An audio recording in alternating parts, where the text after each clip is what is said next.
Hello dear students, welcome to this online maths video class. हम chapter number 1 set में आखिर तक पहुंच ही गए हैं। Now in this video let us study illustration number 31। दोस्तों, illustration number 31 for any sets A and B show that P of A intersection B is equal to P of A intersection P of B।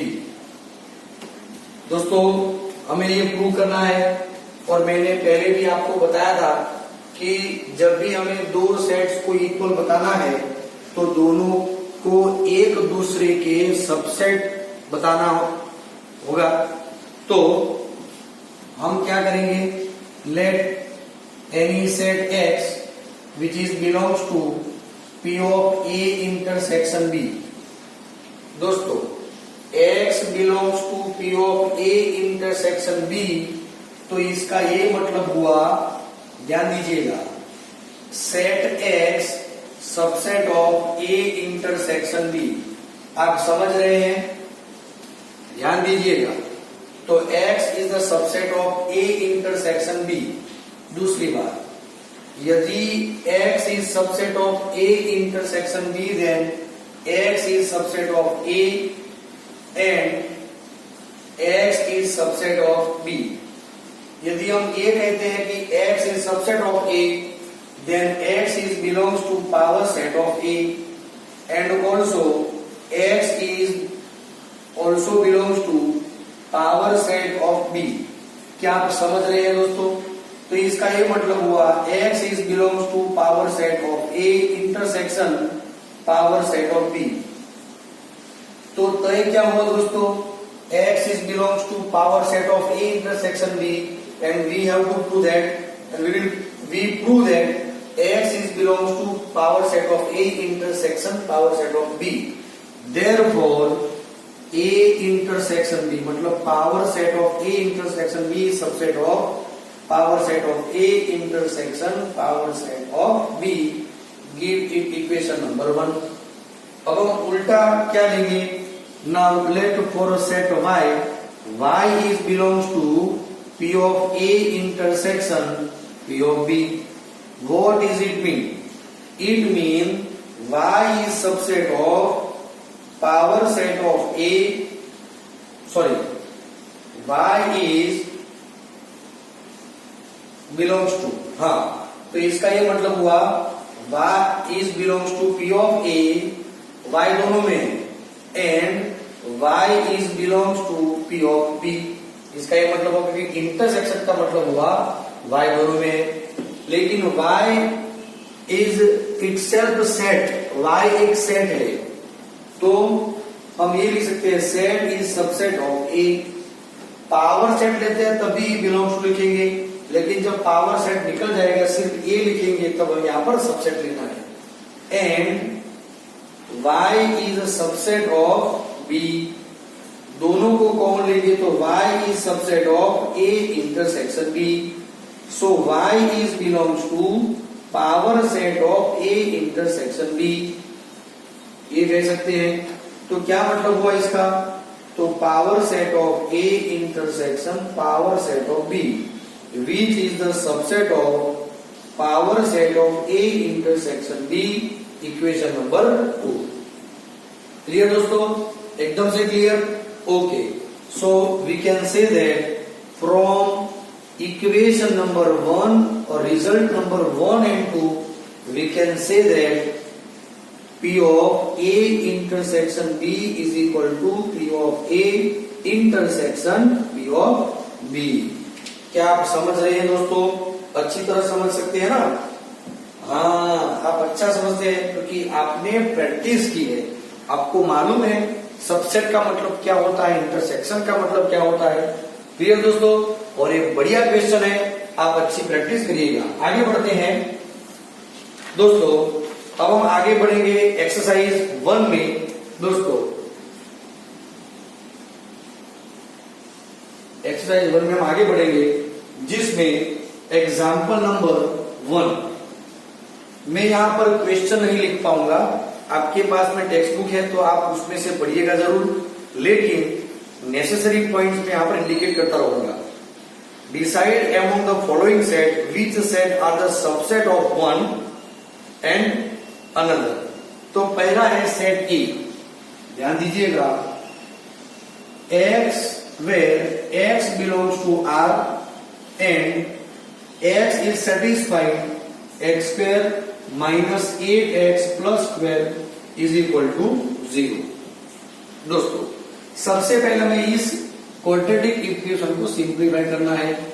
चलो, therefore x square minus 8x plus 12 is equal to 0, x square minus 6 to the 8 नहीं 6 to the 12 होता है ना, 6 to the 12 and 6 and 2 का addition होगा 8, तो x square minus 6x minus 2x plus 12 is equal to 0।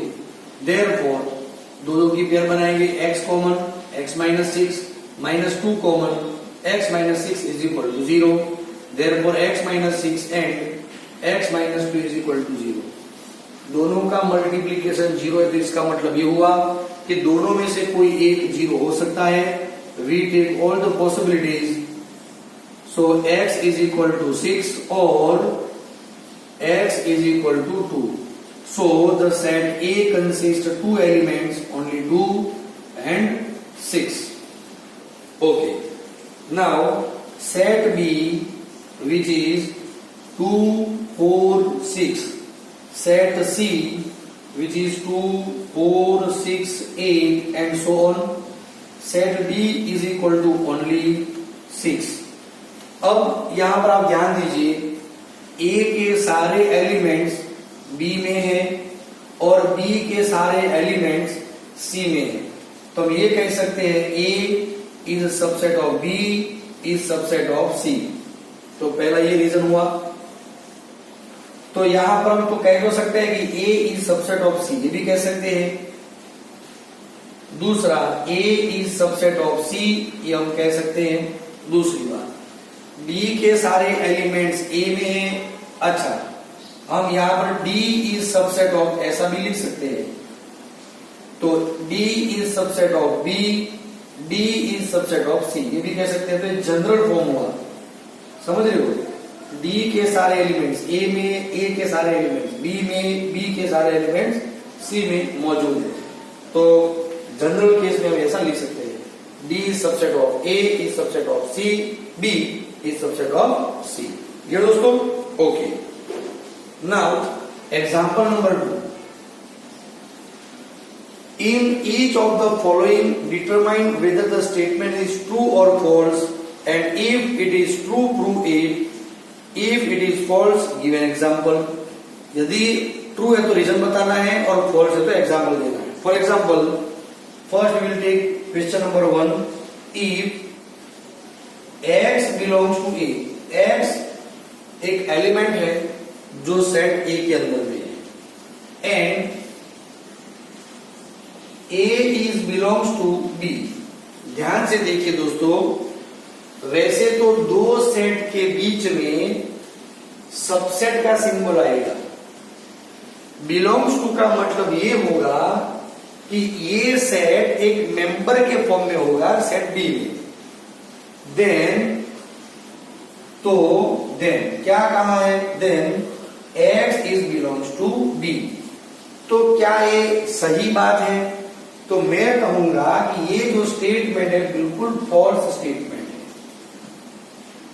देखो किस तरह से, x बिलोंग्स टू A, तो A जो है x एक एलिमेंट है सेट A के अंदर में। अब क्या कहा है? A बिलोंग्स टू कहा है, तो सेट B का मतलब होगा इस तरह से। दोस्तों यहां पर जो भी सिंबल हो, देखिए इस तरह से, ये पूरा सेट A हुआ, तो हम कह सकते हैं A बिलोंग्स टू B कह सकते हैं। अब आप ध्यान से देखिए, तो X जो है वो B में है कि नहीं? तो X एक सेट के फॉर्म में, ये पूरा X एक मेंबर नहीं है यहाँ पे, ठीक है दोस्तों, इसीलिए ये स्टेटमेंट फॉल्स है।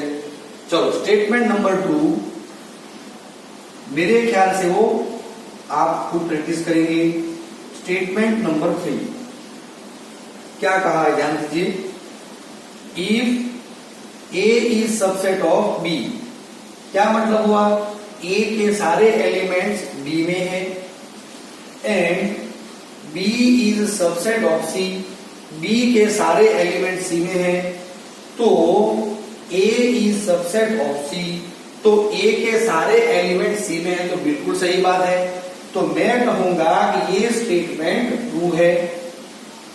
देखिए किस तरह से कंसीडर करते हैं कि A consist 1, B consist 1 2 and C consist 1 2 3, तो ए के एलिमेंट्स बी में, बी के सी में, तो ए के एलिमेंट्स सी में है।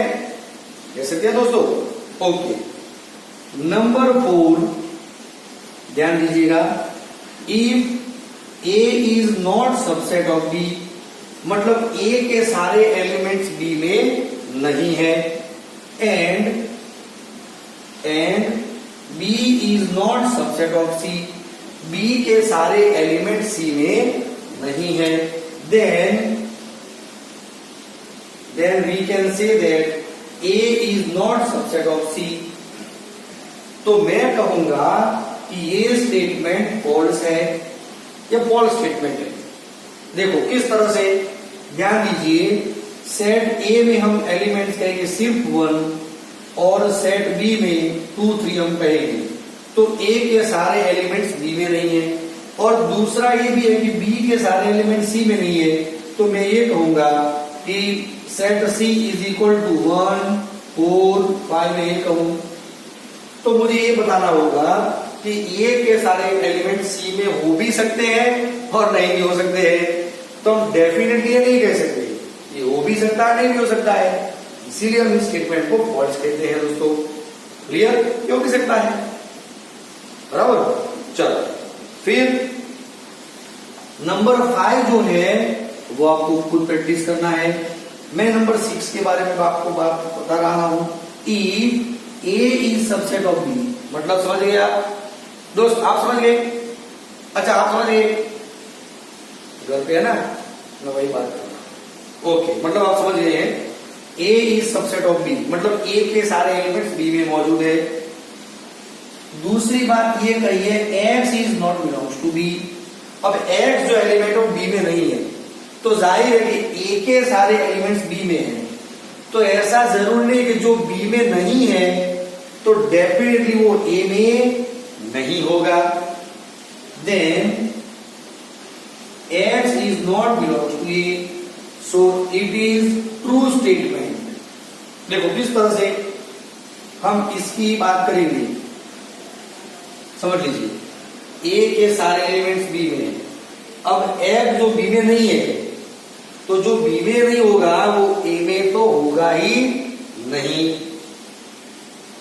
हाँ, बी में जो है वो ए के बारे में नहीं कह सकते, बी में सपोज 3 है तो ए में हो भी सकता है, नहीं भी हो सकता है, लेकिन जो एलिमेंट बी में है ही नहीं वो ए में तो होगा ही नहीं।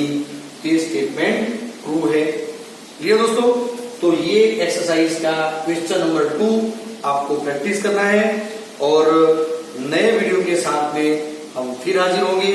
तब तक आप ये अच्छी तरह प्रैक्टिस कर लें। Thank you.